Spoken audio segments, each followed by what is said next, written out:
So you might not be able to tell, but if I put my finger in, you can tell this is just a teeny little baby bottle of Elizabeth Arden's True Love. I've been trying quite a few Elizabeth Ardens, and they're I quite like a lot of Elizabeth Arden perfumes. I think they're really good value. They're often very fresh, very clean.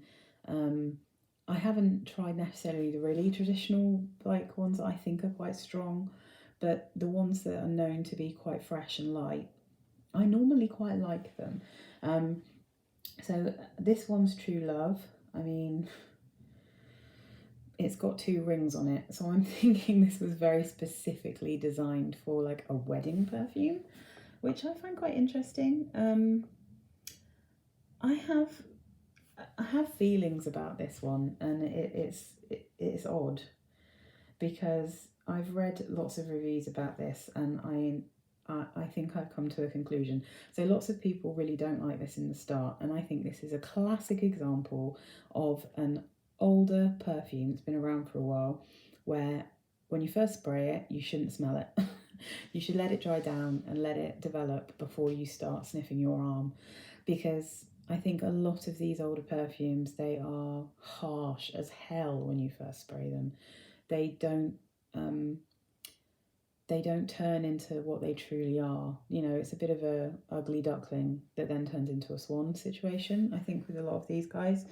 And this, I think, is a really good example of a really weird opening to a perfume that a lot of people don't give a chance to develop.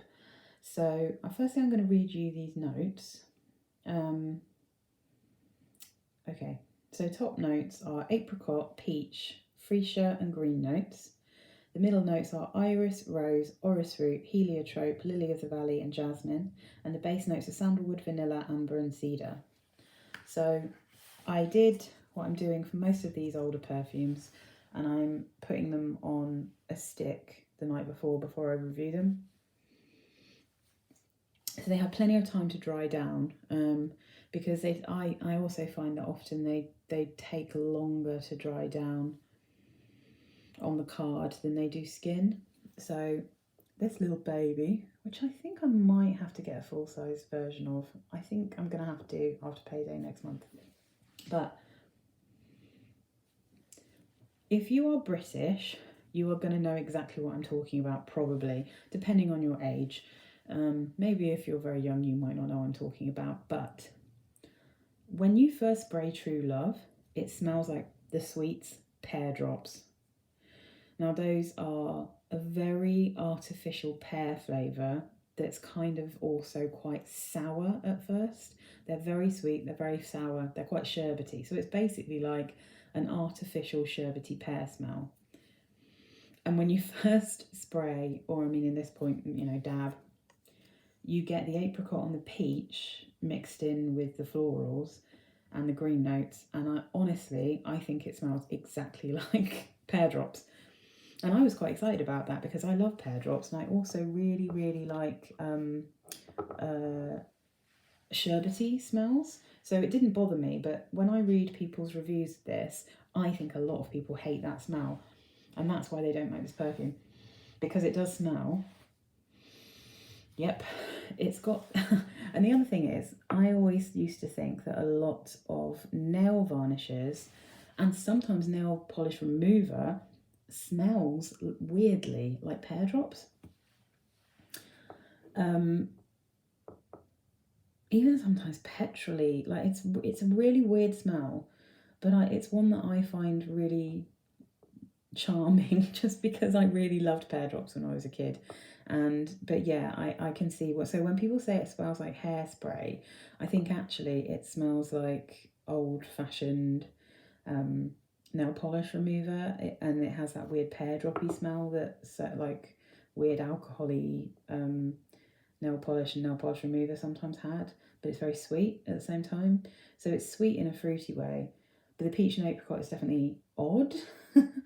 So this does not smell anything like I was expecting it to smell. I really did think this was going to be super floral, but I think it definitely dries down, and that weird kind of acetone, like pear droppy, fruity smell dissipates quite a lot.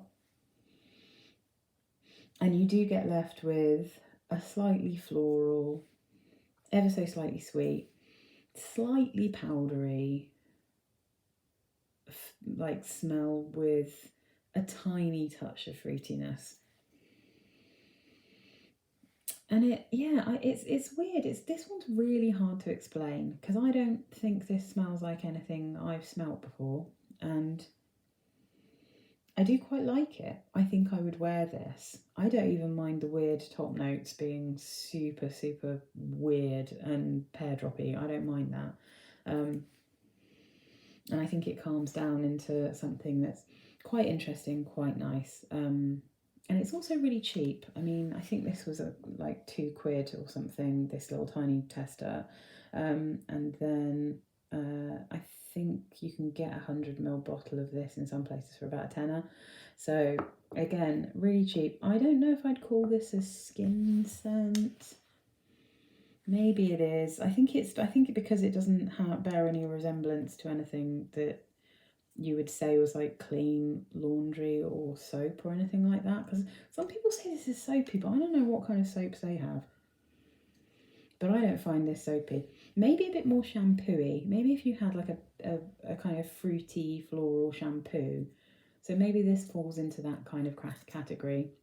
It's definitely not like any bar soap I've smelled, and it's definitely not like any detergent I've smelled. But yeah, maybe it fits a bit into a shampooey kind of smell. But I do quite like this one. I think I probably will get a big bottle, and I haven't worn it on my skin, but I think I'm gonna try it a few more times from this little guy. And then if I'm into it, I will wear it at other times. I think you could, again, maybe because of the peachiness going on in this might be a wintry perfume for me as well. I don't know that this would be a very summery one. I think I'd want something a bit fresher and crisper. I think so. I think maybe this is a nice perky, clean kind of, clean, is that even the right word? Yeah, quite fresh, but definitely a bit more sweet and fruity than the other ones that I've talked about. It's kind of, I mean, I guess it is kind of a skin scent because it's, again, not one that a million people around you are going to smell. But this is probably quite a good safe skin scent actually. No, let me just have another smell. Yeah, if you don't overspray it, if you don't wear too much of this one, I think you'll be fine. Yeah, I think that's probably fine. But there is definitely, there's something of this, do you know, am I thinking of milk bottles? I think there might be if pear drops and milk bottles had a baby, I think maybe it would smell like this. Because I always find the little chewy milk bottles to be quite sweet and a little bit weirdly floral, even though they're just supposed to be milk bottles. So I kind of feel like this is like a little bag of sweeties from the cinema when I was young. Back when W.H. Smith was a thing, you know, there's that kind of smell. Which is not at all what I was expecting, and from what everyone else has reviewed, I was not really expecting that either. But looking at the notes, it makes sense because apricot and peach is doing something to the florals here that I think in other perfumes I've really disliked when there's peach with florals. In fact, I've got one called Charlie Gold, which really freaks me out. There's something about the peach in that freaks me out. But because this combination for some reason smells to me like very artificial pear, I don't mind it so much. And I don't mind if a perfume smells artificial. I don't need all my perfumes to smell natural. But yeah, so this is an interesting one, but I'm not sure if it's a safe blind buy. It's a safe blind buy if you're just going to buy a little tiny one, but maybe not a safe blind buy to get a massive bottle because, yeah, this is I think this is unusual.